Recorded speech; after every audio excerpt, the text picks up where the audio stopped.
Hello everybody and welcome to this vlog, all Christmassy and stuff. So this is a super random vlog because right now I'm way too lazy to study. I should do so because I have some essays to put in, and I have 2 weeks for putting in my first essay, so I really get going when it comes to studying. And I'm also gonna vlog definitely while I'm studying and preparing for this essay. And come February, I will have to write my first exams, my tests. I only signed in for 2 classes this year because I haven't moved there yet. So it's really inconvenient, you gotta be there to get the whole gist of it. So, but on February, I'm gonna take you with me when I move there. And that's sad. Like, I got my apartment. I'm gonna move in there alone, and I'm gonna be looking for a roommate, I guess, because I have a little spare room there. And yeah, I would like to share the utilities and the rent and also have company, but it would also be fine to live alone there in the meantime. Well, because I don't have a lot of study content right now, I thought I'm going to talk a little bit about books, and I chose super random books, just books that I read. Some of them, I mean, not as random. Some of them I really love. Some of them were suggested to me and I really did not like. So I'm going to talk a little bit about books, and I have a huge, you can't see it right now, but I have like a huge collection of vinyls, and I added to them because a friend of mine, she was taking care of an older gentleman who unfortunately passed away, but that's sad. He left all his belongings to her, and also his vinyl collection. And lucky me, fortunate me, I got this whole collection of vinyls, and I'm really, really happy. It's a huge collection, and it's mostly classic, and I also mostly have classical music when it comes to vinyls. But I chose some, like a variety of different vinyls that I really, really like. There are actually only 4. Maybe I should have chosen a few more. But yeah, let's start a whole series of books. I read so much and I have so much to tell when it comes to books, but I chose some of them for the sake of this vlog.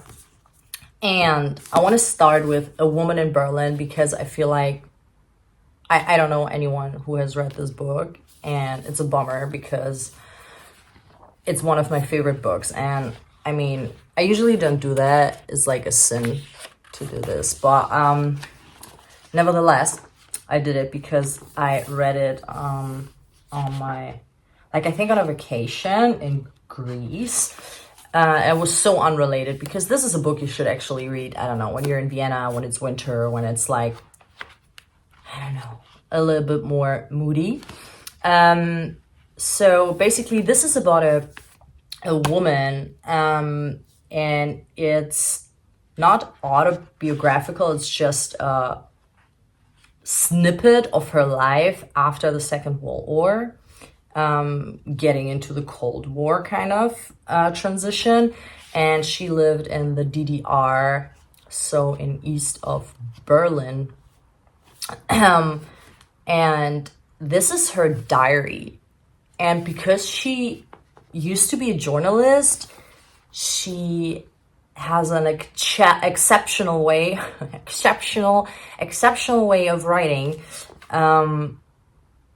It's unbelievable. You gotta read it. It's, if you're like, I don't know, if you have post-traumatic disorder or something, or you can't read anything about violence or rape, or don't do it. But other than that, it's such, I think, the best insight I've ever had in like what it means to live like during war, what it means to starve, and how to get your food, and I don't know, how to live like this day by day. And it's like there's no like high peak, you know, where you're like, oh, okay, this is gonna happen. It's just a day by day diary. And she still, I don't know, manages to make it so interesting. I mean, it is interesting, but she doesn't write dull or anything. So A Woman in Berlin, also the writer is anonymous. She never wanted, like, I think we know by now who it was, but it's not important to the story, and she never wanted it. She never wanted to publish her name, and I think she also wanted this book to be published when she's dead already. So I can only suggest this book. It's like one of the best reads, and like such a random read, because I was in Berlin and I picked it up in a bagel shop. Like it's like a bagel slash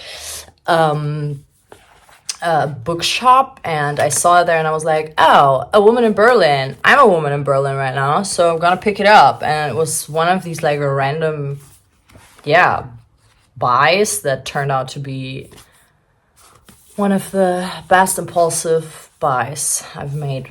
So A Woman in Berlin, do it.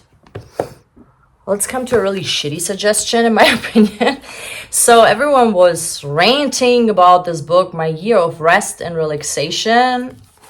And I get it. I get why. It's like watching a YouTube, Instagram kind of thing. And she has like this Sigma personality. She's like a Sigma woman for sure.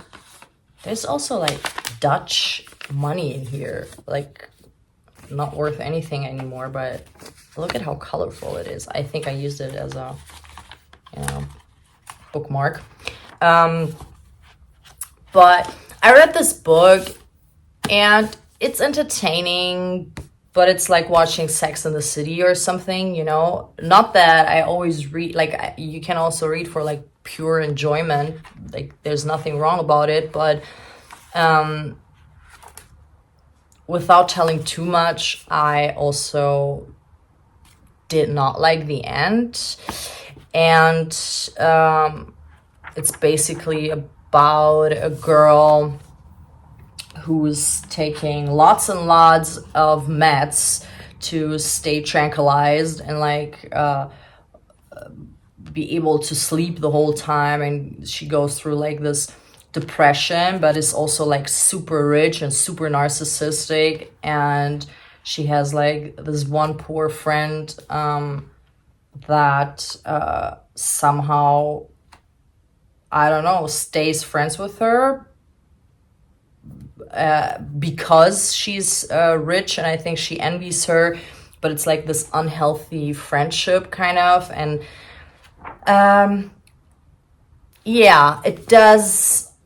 it keeps you interested. It's a page turner for sure, because you're hoping for something to happen. But I think that was my big disappointment. Like, there's no like moral, I don't know, message to get out of it. It's not like, oh, now things like turned and now I sympathize with her or anything. It's super random.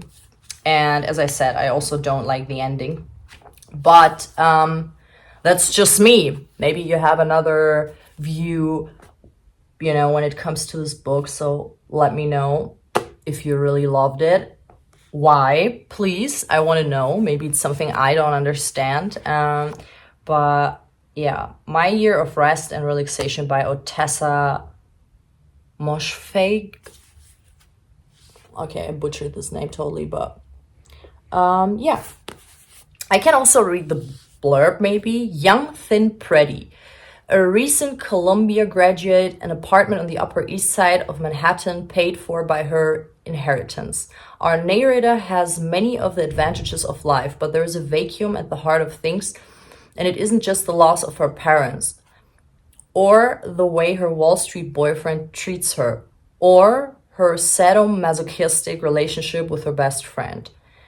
It's the year 2000 in the world's greatest city, aglitter with wealth and possibility. What could be so terribly wrong? Let me know. Another beautiful book I haven't read in its fullest, but I always like to open it and read one of the letters. Is Van Gogh's letters to his brother, and the insight into, I don't know, having this insight is, we're so fortunate, first of all. And also, yeah, I don't know, feeling close and understanding this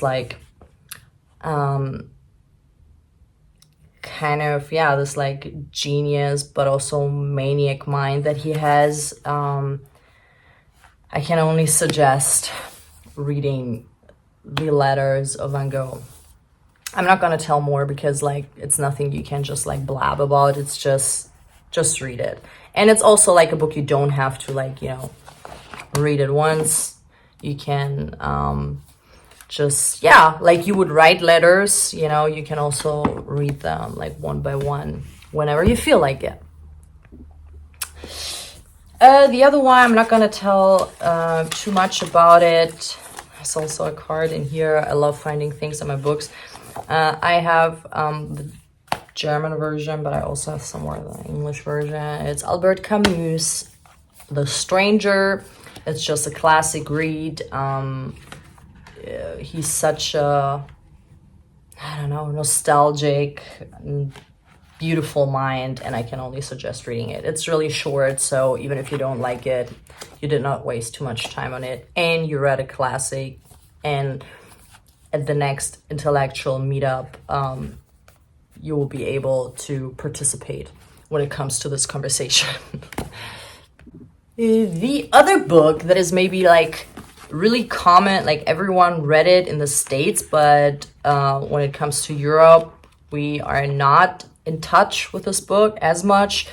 But I'm happy I did, because it became one of my favorite books, and it's To Kill a Mockingbird. And beautifully written. I mean, if you have a huge problem with I don't know, kind of Alabama slang, old American hillbilly slang, it might be a little bit difficult for you, but you get used to it. It's not like I don't know, used to hillbilly slang or something, but I lived in the States, so it's a little bit easier for me, maybe.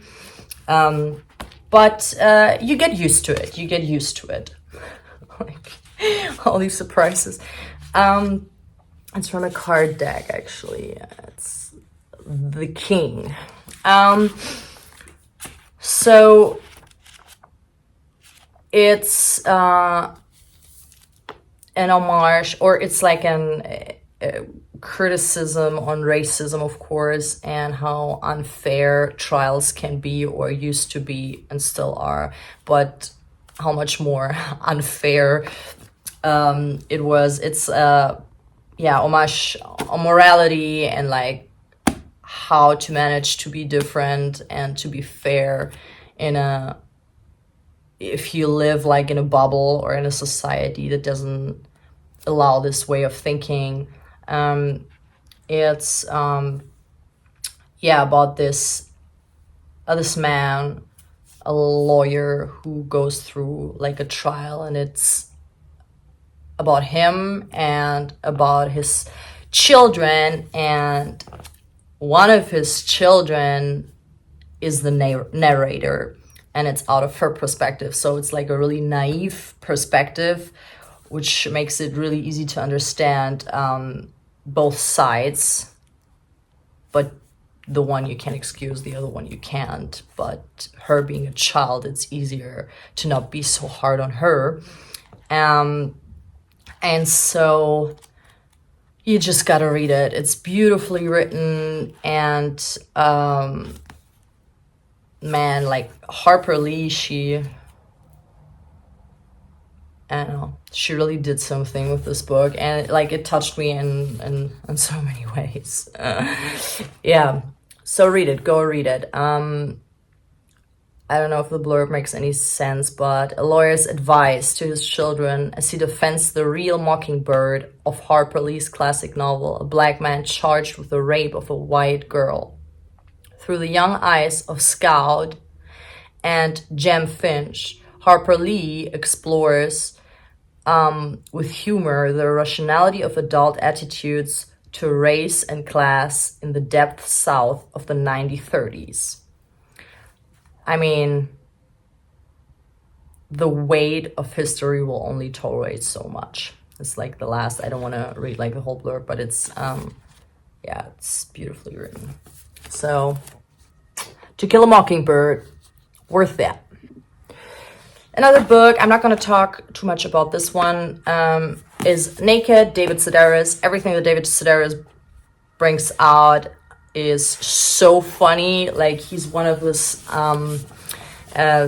writers, authors that makes me laugh out loud. Even like if I'm reading outside in the train or something, I have to laugh. Like, he's so funny and witty, and so Naked is one of his books that I would definitely suggest, but there are also a few other ones. Which are the other ones? I don't know the titles. I'm like really bad at remembering things like that. But you should definitely read everything that David Sedaris has brought out. Yeah. So the other thing, The Secret History. I mean, I think by now everyone has read it, heard of it, or whatever. I have like a really old version of it, a German version. I think it's pretty cool. So much cooler than this like standard version. And it's unbelievable that it's famous now, probably because of this whole dark academia aesthetic, but it's a really old book actually. I mean, when I say old, it's like 1990. What is it? What is it? 90. Why doesn't it say anything? Wait. I mean, if you love dark academia, if you love, that's why I read it. If you love, you know, all these like classic studies, like Greek, like ancient Greek, Latin, philosophy, it's a book that like supports this mood. The whole book is about feeling like you're existing in this kind of mood and like this dark academia kind of era, but and it's a page turn, like it's huge. It's, I don't know, 700 sides or something like that, pages, but it's super easy to read. It's nice, it's a beautiful story, it's fiction, but you don't get out of it and you feel like this was a productive read. And not everything has to be productive, and especially when it comes to like to reading, I feel like it can, you know, spark all different things, like so many different things in you. But if you're expecting to come out of it and also be a philosopher or, I don't know, ancient Greek professor suddenly, that's not your book. It's a fiction. It's about like the students being in this ancient Greek class. And it also says, I think in the first pages, that one of these students gets killed, and so you're waiting the whole book to find out who killed him and why. And so, you know, it builds up suspicion, and like it's really nice. It's a nice book. It's a nice book, but I don't know, maybe it was also the ending. I don't know, like something about it. Tell me what it is. If you've read it or you're gonna read it now because of me, then tell me what it is that makes it not, like fully like why is it not a 5 out of 5 book? Yeah. So, having rambled about books, I think that's it for now. I'm definitely going to talk about so many other books as well. I'm going to dedicate a whole vlog just to books. But I wanted to show you some vinyls. So, if you haven't figured out already, I think in my first vlog I used this music, and it's La Traviata's music, and I love Maria Callas. This is not sung by Maria Callas. It is, I don't even know who sings it. Maybe Elena Tedeschi, I think. Yeah, Elena Tedeschi. I love it. I really, really love this opera, La Traviata. And especially the song Addio el Passato, I think it's called. So I can only suggest, like, especially when it comes to like vinyls, I love classical vinyls. It's so, I love this vibe. I just love it. The next one is Talking Heads. If you are familiar with the song Psycho Killer, you're gonna know this this band, Talking Heads. I adore them. I adore this LP. This vinyl LP. Why did I say that? I don't know. Well, I really enjoyed this one. I also love the cover. I mean, come on. If the ring light wouldn't destroy this. Oh, maybe some new artsy kind of installation art. But yeah, I would definitely suggest Talking Heads. They're adorable, and they give me this like American Psycho vibe. If you haven't watched the movie, go and watch American Psycho. I also have like a Prince vinyl that I really adore, and I also just love it. I love how it looks. And the other one would be Edith Piaf. If you're not familiar with Edith Piaf, French chanson heroine, addicted, beautiful Parisian Edith Piaf. You should definitely listen to her. You're are gonna know her songs, but maybe not her name. La Vie en Rose, and a few others that you're definitely gonna know. Edith Piaf, ladies and gentlemen. Talking about ladies and gentlemen, Cabaret. Oh man, if you have the chance to watch the musical Cabaret, do so. It's so entertaining, and it's like Berlin Moulin Rouge. If I would explain it try to explain it in a few words, it would definitely be the German Moulin Rouge. Cabaret, beautiful song, like the first one, the introduction song that like sticks to your head, like Willkommen, Bienvenue, welcome. God, I love it. And I also watched the musical, and it was really, really nice. And I'm not like a huge musical fan, some musicals I can do. They're like, I don't know, really entertaining, but that they mostly annoy me. But Cabaret was really good. I've also watched Moulin Rouge. You see, maybe there's a theme there. Maybe I like this. I mean, that's something you would also like. It's like in its natural habitat, It's a musical it's music that has it has to be a musical. It's like you're watching a show, like a burlesque show or something. It has like this show element, but there's some, I don't know, like sorry if I insult you or your taste, but when it comes to like cats or Starlight Express, like it's not a natural habitat kind of thing. Like I've never seen my cats, you know, singing some weird songs. I've never been to like a roller skate show where suddenly all people rollerblading freak out and like go into this flash mob and start singing. But if I go to like a burlesque show or if I go to like a nightclub bar, especially like traveling back in time and like going to Berlin or to New York or to Moulin Rouge or whatever, it makes sense to me, you know? So that's my explanation. Take it or leave it.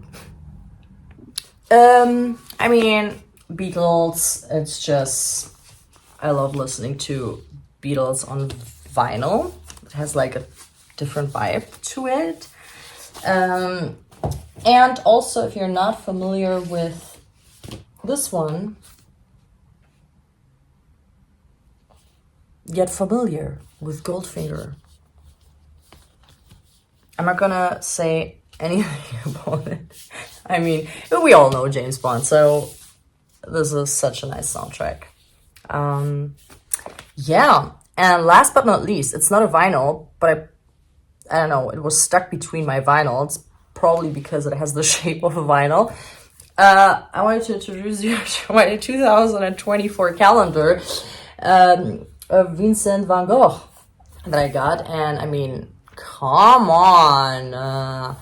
I already have a beautiful calendar for 2023, but it was really like darkish. I don't even know where I got it. Probably in Vienna, like in the Albertina or something like that. It's a beautiful calendar and I would buy it again, I guess, but I'm really excited about this calendar, actually. Not too excited that another year has passed, but, you know, makes it kind of better knowing that Van Gogh is going to introduce me into this new year.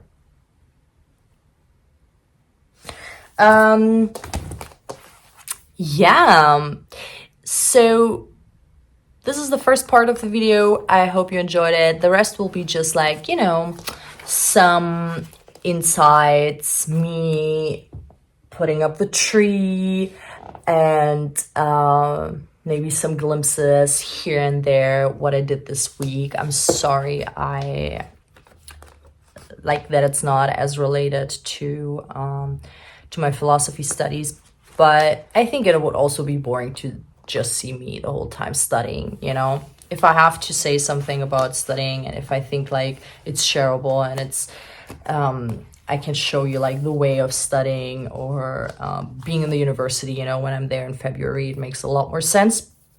But I'm not gonna force it on you.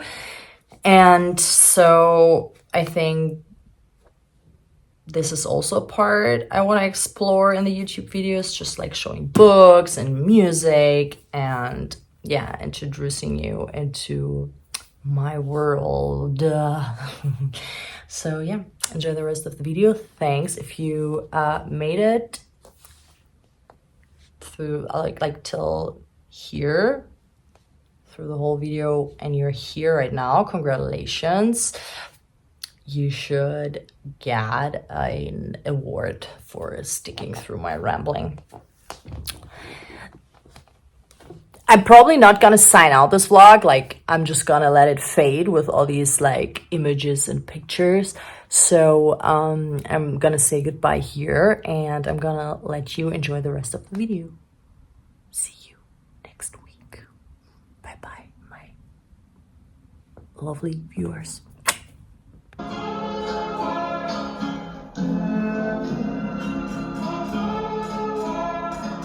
Goldfinger, he's the man with the Midas touch, a spider's touch,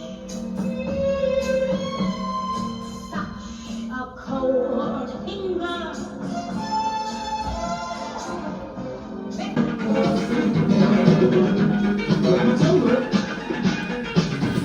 In between us. Take a look at these hands. Take a look at these hands. You don't have to mention it.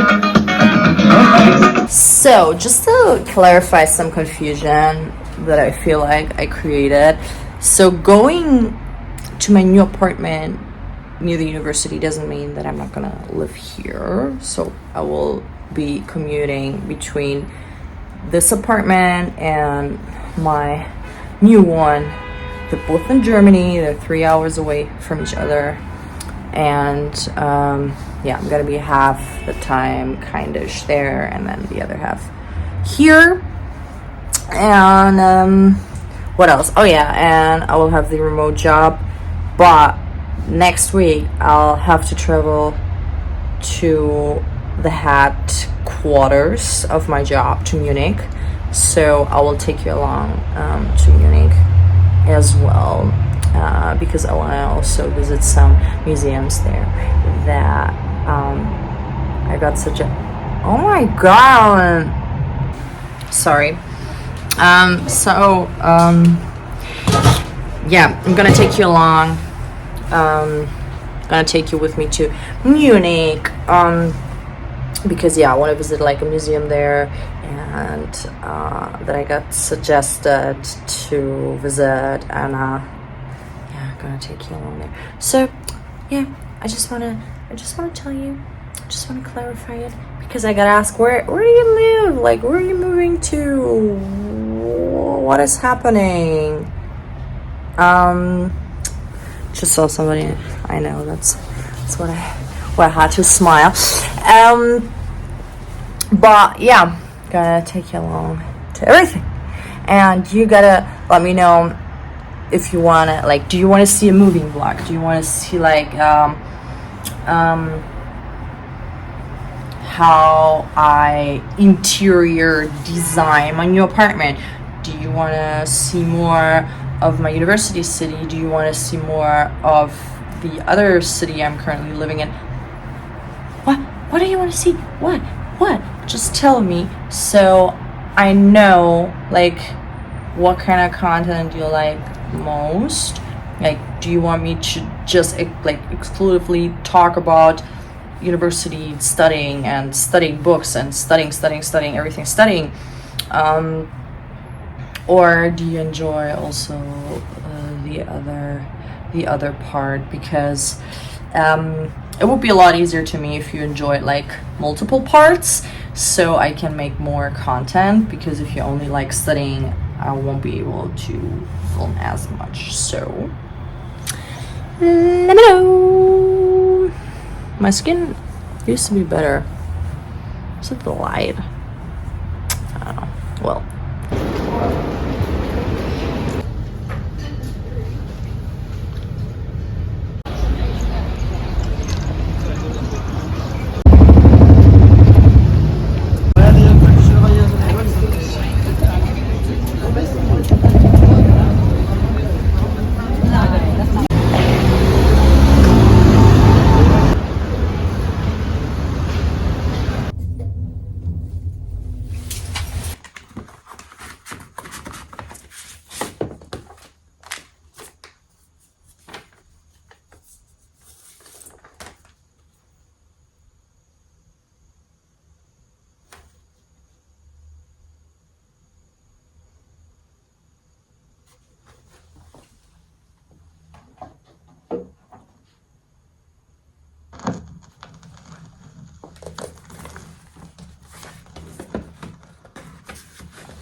love working in coffee shops, for example. Enjoying the space and being in a space which inspires you is actually really